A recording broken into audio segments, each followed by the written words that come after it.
In this video, I'm going to address what you say when you're doing Meridian Tapping or EFT, because it's quite important. Now, EFT can be used for a variety of things. In fact, it's so broad, it's incredible. But primarily, my focus is around working with parents and their barriers to being able to be a calm parent and being there for their children. So the barriers are generally emotion.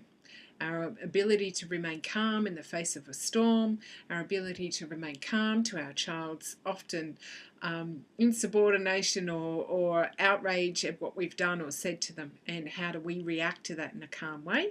And often we don't, because all of our emotions from our own childhood and feeling rejected and feeling helpless and out of control come up for us and stop us from being able to be a calm parent.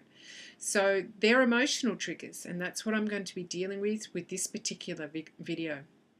So what I want you to do is think of a typical situation, and it might be maybe you're putting your child's dinner in front of them and they've just gone, yuck, I'm not eating that.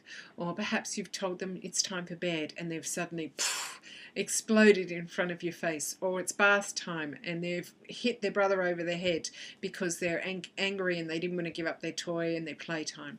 So those kinds of emotions, I want you to think of your reaction in that particular point. What would it be? Now, you might not have a name for it. I just want you to focus on the feeling. Think of that moment. Think of that moment and step into it as if you're there, as if you're hearing what they did and say, and if they're expressing themselves and the reaction it had inside of you. And where do you feel that in your body? Is it in your belly? Is it in your chest? Do you feel it in your throat, your head, your back? And then if it had a name for that emotion, what would it be? Anger, frustration, annoyance, out of control, anxiety. Hold on to that emotion.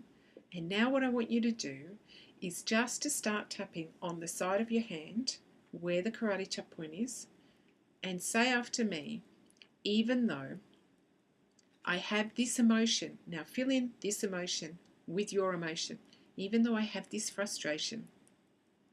And you might fill in why, because they did X, Y, and Z. I accept myself anyway. So all we're doing is acknowledging the emotion of the issue and why, and accepting ourselves anyway.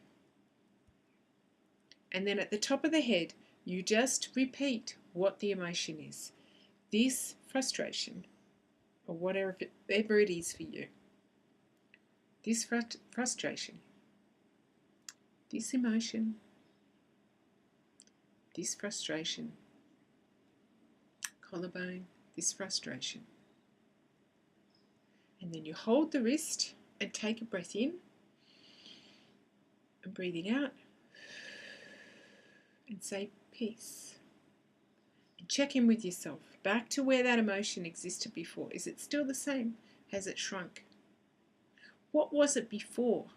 If it was out of 10, 10 being the worst, 0 meaning nothing, what number would you have given it?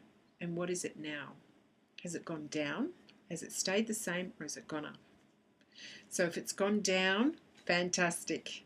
If it's gone up, then tune in and really check out what that emotion is. A lot of people don't have a vocabulary for their emotions because they weren't brought up with one, and that's perfectly fine. You need to find yourself a list of emotions so that you can start tuning into what you're feeling inside of yourself.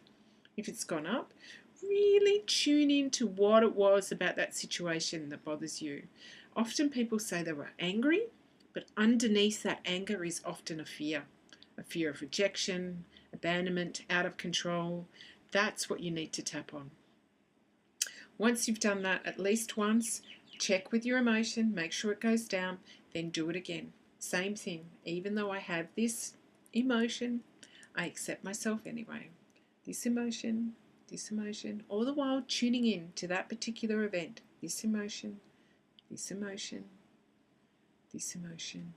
Holding the wrist, breathing out and saying peace. And hopefully you'll get it all the way down to 0.